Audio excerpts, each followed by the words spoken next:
देखो भाई, सबसे पहले तो अपने पास में भाई जो मोशन है वो एक बताया अपने पास में भाई ऑसिलेटरी मोशन। ठीक है। ऑसिलेटरी मोशन क्या होता है भाई? वो मोशन जिसमें कोई भी object to and fro move करेगी या फिर बैक एंड फोर्थ मूव करेगी। सुनो भाई, the motion in which object move to and fro और back and forth is called oscillatory motion। ठीक है। वो मोशन जिसमें कोई भी ऑब्जेक्ट क्या हो भाई, टू एंड फ्रो मूव करेगी या फिर बैक एंड फोर्थ मूव करेगी। एग्जांपल जैसे कि आप लोगों ने पेंडुलम देखा है, घड़ी का पेंडुलम। जो पेंडुलम है उसका जो मोशन है वो कैसा होता है, टू एंड फ्रो या बैक एंड फोर्थ मोशन होता है। ये कैसा मोशन है? ऑसिलेटरी मोशन भाई। ठीक है। एक हमारे पास में टर्म है पीरियोडिक मोशन। पीरियोडिक मोशन क्या चीज है भाई? नाम से आपको पता चल रहा है, पीरियड मतलब फिक्स टाइम। वो मोशन जो एक फिक्स टाइम के अंदर रिपीट होता हो बिना कोई एक्सटर्नल फोर्स अप्लाई किए, उसको नाम देंगे पीरियोडिक मोशन। एग्जांपल जैसे कि अर्थ है, वो रोटेट करती है अपने एक्सिस पे। कितने टाइम में लगाती है? 24 आवर्स। कितना टाइम लगाती है भाई अपने एक्सिस पे? 24 आवर्स। तो ये फिक्स टाइम है। क्या कोई धक्का मारने जाता है दोबारा भाई 24 घंटे के बाद? नहीं। तो इसका मतलब क्या होगा, ये एक फिक्स टाइम में अपने आप रिपीट होता है। इस मोशन को नाम देंगे पीरियोडिक मोशन। ठीक है भाई। अच्छा, एक पॉइंट है। क्या पॉइंट भाई? कि जो ओसिलेटरी मोशन है वो पीरियोडिक हो सकता है। An oscillatory motion can be periodic. An oscillatory motion can be periodic, but it is not necessary that all periodic motion will also be oscillatory। भाई म्यूट रखो। क्या पॉइंट है भाई? एक ऑसिलेटरी मोशन जो है वो पीरियोडिक हो सकता है, लेकिन जरूरी नहीं है कि सभी पीरियोडिक मोशन भी ऑसिलेटरी होंगे। एग्जाम्पल सोच के देखो। अब एक बात बताओ, पेंडुलम जो है मूव कर रहा था, ऑसिलेटरी मोशन है लेकिन पीरियोडिक भी है। ऑसिलेटरी मोशन है लेकिन पीरियोडिक भी है। सही है। जबकि अगर अर्थ की बात करें, अर्थ अपने एक्सिस में रोटेट कर रहा है, ये पीरियोडिक मोशन तो था। ये पीरियोडिक मोशन तो था, लेकिन क्या ये ऑसिलेटरी है? नहीं है भाई। क्या ये ऑसिलेटरी है? नहीं है। तो इसका मतलब ये हमारे पास में क्या बन जाएगा, ये पॉइंट याद रखना कि ऑसिलेटरी मोशन पीरियोडिक हो सकता है, लेकिन जरूरी नहीं है कि हर एक पीरियोडिक मोशन भी ऑसिलेटरी होगा। ठीक है भाई। यहां तक किसी को डाउट भाई?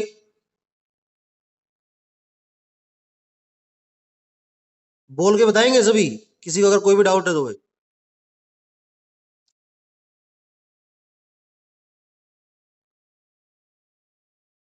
किसकी बेटा?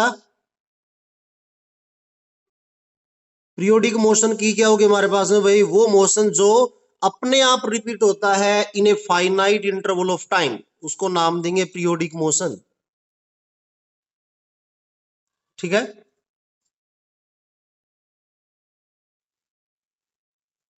नेक्स्ट देखो भाई। इसके बाद पॉइंट हमारे पास में भाई S H M. S H M की फुल फॉर्म है सिंपल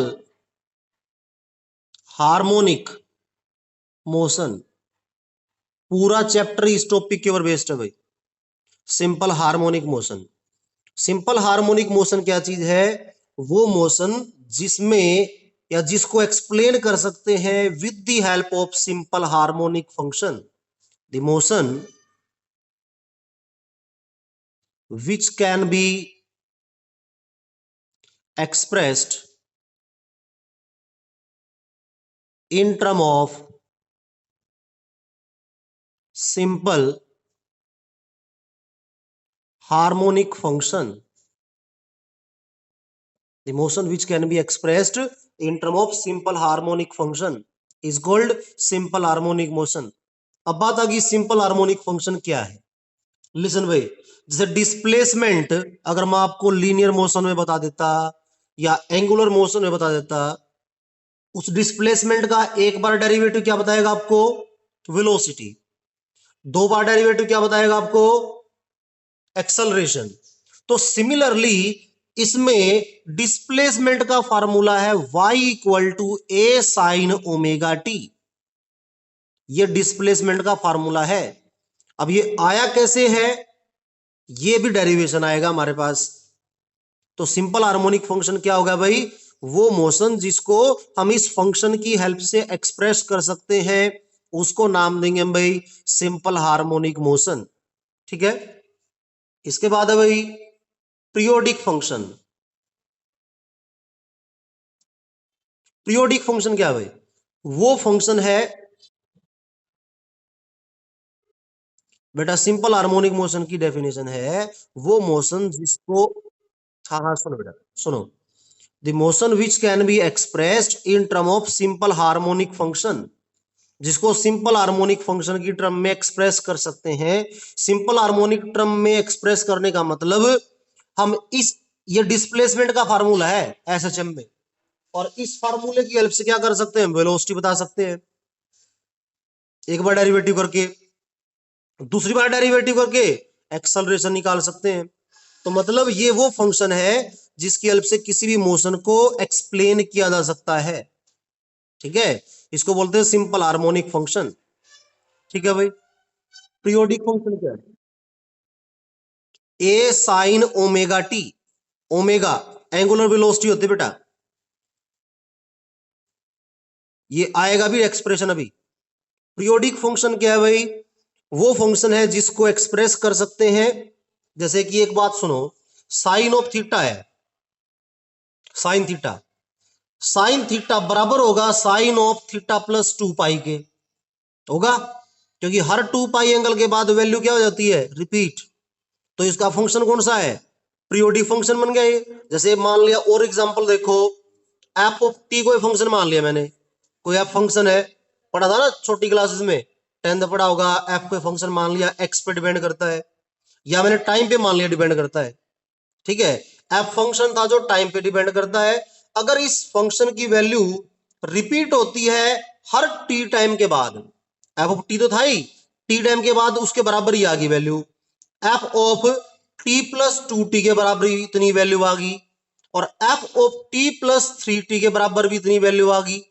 इसका मतलब क्या हुआ भाई? कि हर बराबर बराबर टी टाइम इंटरवल में इसकी जो वैल्यू है वो रिपीट हो रही है भाई, इसकी वैल्यू क्या हो रही है? रिपीट। तो इसको नाम देंगे periodic function. The function whose value repeat after a fixed interval of time is known as periodic function। SHM simple harmonic motion भाई, एक्सप्लेनेशन भाई सुनो, कोई ऑब्जेक्ट स्टार्टिंगली यहां थी भाई, कोई ऑब्जेक्ट स्टार्टिंग में यहां थी, ठीक हो गया। अब स्टार्टिंग में यहां थी तो भाई वो पेंडुलम मान लो एक तरह से ये है, और ये क्या कर रहा है? ऑसिलेट कर रहा है। ठीक हो गया, क्या कर रहा है ये? ऑसिलेट। अगर ऑसिलेट कर रहा है तो भाई यहां से इस तरह से ऑसिलेट कर रहा है, ठीक है, इस वे में। मान लिया ये यहां से मैक्सिमम यहां तक आता है, और मैक्सिमम जो डिस्प्लेसमेंट होती है उसको क्या नाम देते हैं? एम्पलीट्यूड। क्या नाम देते हैं? एम्पलीट्यूड। केमिस्ट्री में आप लोगों ने पढ़ा भी होगा, maximum value of displacement on either side. क्या बोलते हैं उसको? डिस्प्लेसमेंट। ये मेरे पास एम्पलीट्यूड होता है ना, क्रेस्ट या फिर ट्रफ की मैक्सिमम वैल्यू क्या बोलते हैं? एम्पलीट्यूड। तो मान लिया हमारे पास में आ गई एम्पलीट्यूड, ठीक है भाई। अब ये हमारे पास मान लिया एंगल थीटा है। कितना एंगल है? थीटा। अगर ये थीटा एंगल है तो एक बात बताओ, ये कितना एंगल होगा भाई? ये भी तो थीटा एंगल होगा, अल्टरनेट एंगल। कितना एंगल होगा? थीटा। सही है भाई। अब एंगल ये हमारे पास में, एंगल के सामने वाली साइड क्या होगी? परपेंडिकुलर। एंगल के सामने वाली साइड क्या होगी? परपेंडिकुलर। तो हमें ये वर्टिकल डिस्प्लेसमेंट फाइंड आउट करना है इस O पॉइंट से M पॉइंट के बीच का। इसको नाम दे दिया R पॉइंट। ट्रायंगल उठाओ भाई, हम टॉपिक निकाल रहे हैं डिस्प्लेसमेंट के लिए भाई, ठीक है। सुनो भाई कैसे करेंगे भाई। डिस्प्लेसमेंट का फार्मूला निकालना है हमें यहां से आप क्या करोगे?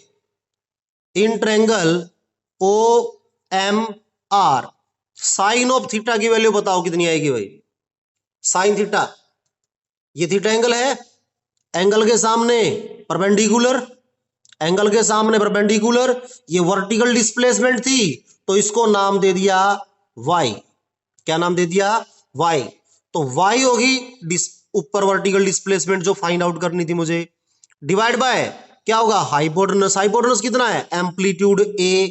तो y में a इज इक्वल टू क्या आ गया? Sine of theta. OMR triangle में से साइन थीटा की वैल्यू निकाल दी जो कि बराबर आ गई y अपॉन a के। और यहां से अगर क्रॉस मल्टीप्लाई करेंगे तो y आ जाएगा a साइन ऑफ थीटा के बराबर, और थीटा के बराबर आ गया तो भाई ये आ गया हमारे पास में y की वैल्यू। याद करो एंगुलर मोशन पढ़ा था आपने, ओमेगा किसके बराबर होता है? Angular velocity equal to angular displacement upon में time, theta upon t equal to omega. तो थीटा कितना आएगा? Omega into t. Omega into t, sorry यहां थीटा था हमारे पास में भाई, टी नहीं था। थीटा की वैल्यू पुट करेंगे कितना हमारे पास आएगा भाई? Omega t. तो y is equal to a sine omega t. ये फॉर्मूला बन गया आपका डिस्प्लेसमेंट का SHM के अंदर भाई। अगर इसमें किसी को कोई डाउट हो तो पूछो एक बार भाई।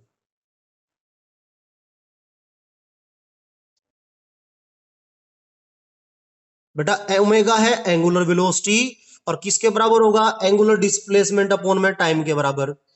और एंगुलर डिस्प्लेसमेंट क्या होती है? थीटा। तो थीटा बटा में टी क्या बन जाएगा? ओमेगा, ठीक है। और यहां से थीटा क्या निकाल दिया? ओमेगा टी पुट कर दिया हमने। अब नेक्स्ट निकालना आपको वेलोसिटी भाई। वेलोसिटी कैसे निकालोगे भाई? इसका डेरिवेटिव करेंगे, as it is sine omega t. Sine का डेरिवेटिव क्या होता है? Cos of omega t. क्या होगा? Cos of omega t. जबकि पहले करेंगे ट्रिग्नोमेट्रिक फंक्शन का डेरिवेटिव। साइन का डेरिवेटिव क्या होगा? कोस। हो गया, एंगल साथ में रहेगा ओमेगा टी। फिर ओमेगा टी का करेंगे, ओमेगा टी का कितना आएगा? ओमेगा। जैसे 5x का x के रिस्पेक्ट में कितना होता है? 5। ऐसे ही ओमेगा टी का टी के रिस्पेक्ट में कितना आएगा? ओमेगा। तो ओमेगा से कर दिया गुना, ठीक। तो a omega cos omega t, ये हमारे पास फार्मूला आ गया वेलोसिटी का। किसका फार्मूला आ गया भाई? वेलोसिटी का। फर्दर और एक्सप्रेस करेंगे इसको, a omega as it is, cos को क्या लिख सकते हैं? रूट 1 माइनस का sine square omega t. 1 minus का साइन स्क्वायर ओमेगा टी। ये तो पता होगा ना, sine square theta plus cos square theta equal to 1 होता है। तो कोस थीटा कितना बन जाएगा? 1 माइनस साइन स्क्वायर थीटा। तो a omega 12 as it is 1 minus sine square omega t हो गया। सही है। अब क्या करोगे भाई? इस ए को अंदर लेके जाओ, ए को अंदर लेके जाओ, क्या बनेगा? Omega as it is, omega as it is under root, ठीक। क्या होगा? ए को अंदर लेके जाएंगे तो क्या करना पड़ेगा? स्क्वायर करना पड़ेगा, क्योंकि स्क्वायर रूट से बाहर निकालते हैं तो पावर पावर क्या होती है? हाफ। स्क्वायर रूट से अगर बाहर निकालते हैं तो पावर क्या होती है? हाफ। उसके अंदर लेके जाए तो क्या करना पड़ेगा, स्क्वायर। तो ए की पावर 1 से मल्टीप्लाई करें कितना बनेगा, ए स्क्वायर माइनस इससे भी गुना करना है, a square sine square omega t. ठीक। अब एक बात बताओ, ए साइन ओमेगा टी किसके बराबर है, ये पूरा का स्क्वायर लिख सकता हूं मैं, क्या लिख सकते हैं इसको, A sine omega T complete का स्क्वायर। तो हमारे पास ये वैल्यू आ जाएगी omega under root A square as it is ये वाला माइनस ये क्या बन जाएगा, A sine omega T complete का स्क्वायर, जिसको लिख देंगे वाई स्क्वायर। ये वाई स्क्वायर है, आपको दिखाई दे रहा होगा, ओमेगा ब्रैकेट और root A square minus Y square, ये फार्मूला आ गया आपका वेलोसिटी का। सही है भाई। हमारे पास है एक्सेलरेशन भाई, डीवी भाग में डीटी कर दें, क्या बन जाएगा, एक्सेलरेशन भाई। ए ओमेगा कोस ओमेगा टी पढ़ा आपने भाई, वेलोसिटी थी, इसका डेरिवेटिव करना है D by D T. A omega दोनों कांस्टेंट है भाई, बाहर रख लिया। कोस का डेरिवेटिव क्या होता है, माइनस साइन, साइन का डेरिवेटिव कोस, कोस का डेरिवेटिव माइनस साइन, माइनस बाहर आ गया साइन ऑफ ओमेगा टी।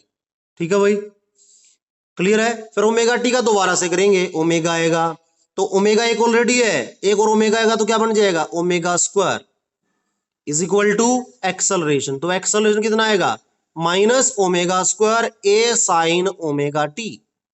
सही है। जबकि ए साइन ओमेगा टी किसके बराबर था, वाई के बराबर।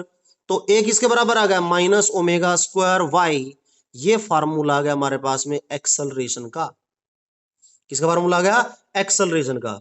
अगर एक्सेलरेशन वाले फार्मूले में से बात करें, नेगेटिव तो शो कर रहा है रिटार्डेशन है, नेगेटिव का शो कर रहा है रिटार्डेशन है, क्योंकि जब भी हमारी एक्सेलरेशन नेगेटिव होती है तो उसको बोलते हैं रिटार्डेशन।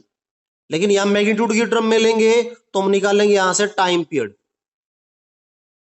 टाइम पीरियड किसके बराबर होगा भाई, देखो a equal to omega square y, यहां से ओमेगा स्क्वायर बन जाएगा ए अपॉन वाई के बराबर, ओमेगा स्क्वायर क्या बन जाएगा, ए अपॉन वाई, ओमेगा आ जाएगा रूट ए अपॉन वाई के बराबर।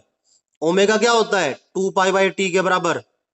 ओमेगा क्या होता है, 2 पाई बाई टी। कैसे आ गया, ओमेगा की value theta upon T, theta की वैल्यू पूरे चक्कर में 2 पाई, 360 डिग्री एंगल होगा, मतलब 2 पाई के बराबर होगा।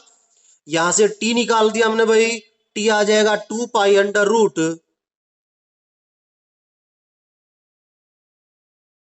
2 पाई अंडर रूट क्या बन जाएगा हमारे पास में भाई, टी इधर लेके आएंगे 2 पाई वाई अपॉन ए आ जाएगा भाई। ये फार्मूला आ गया हमारे पास में किसका भाई, टाइम पीरियड का। और टाइम पीरियड का उल्टा कर देंगे क्या बन जाएगा, फ्रीक्वेंसी में। टाइम पीरियड का उल्टा करेंगे क्या बन जाएगा, फ्रीक्वेंसी। तो फ्रीक्वेंसी को डिनोट किससे करेंगे, न्यू से भाई। फ्रीक्वेंसी कितनी आएगी, 1 बाई में 2 पाई रूट ए क्या है यहाँ पे, एम्पलीट्यूड अपॉन में डिस्प्लेसमेंट। फार्मूला हमारे पास किसका आ गया भाई, सॉरी एक्सेलरेशन है भाई, यो ए था, कैपिटल ए। ठीक, कैपिटल ए है। फ्रीक्वेंसी का फार्मूला आ गया 1 बाई में 2 पाई रूट ए अपॉन वाई,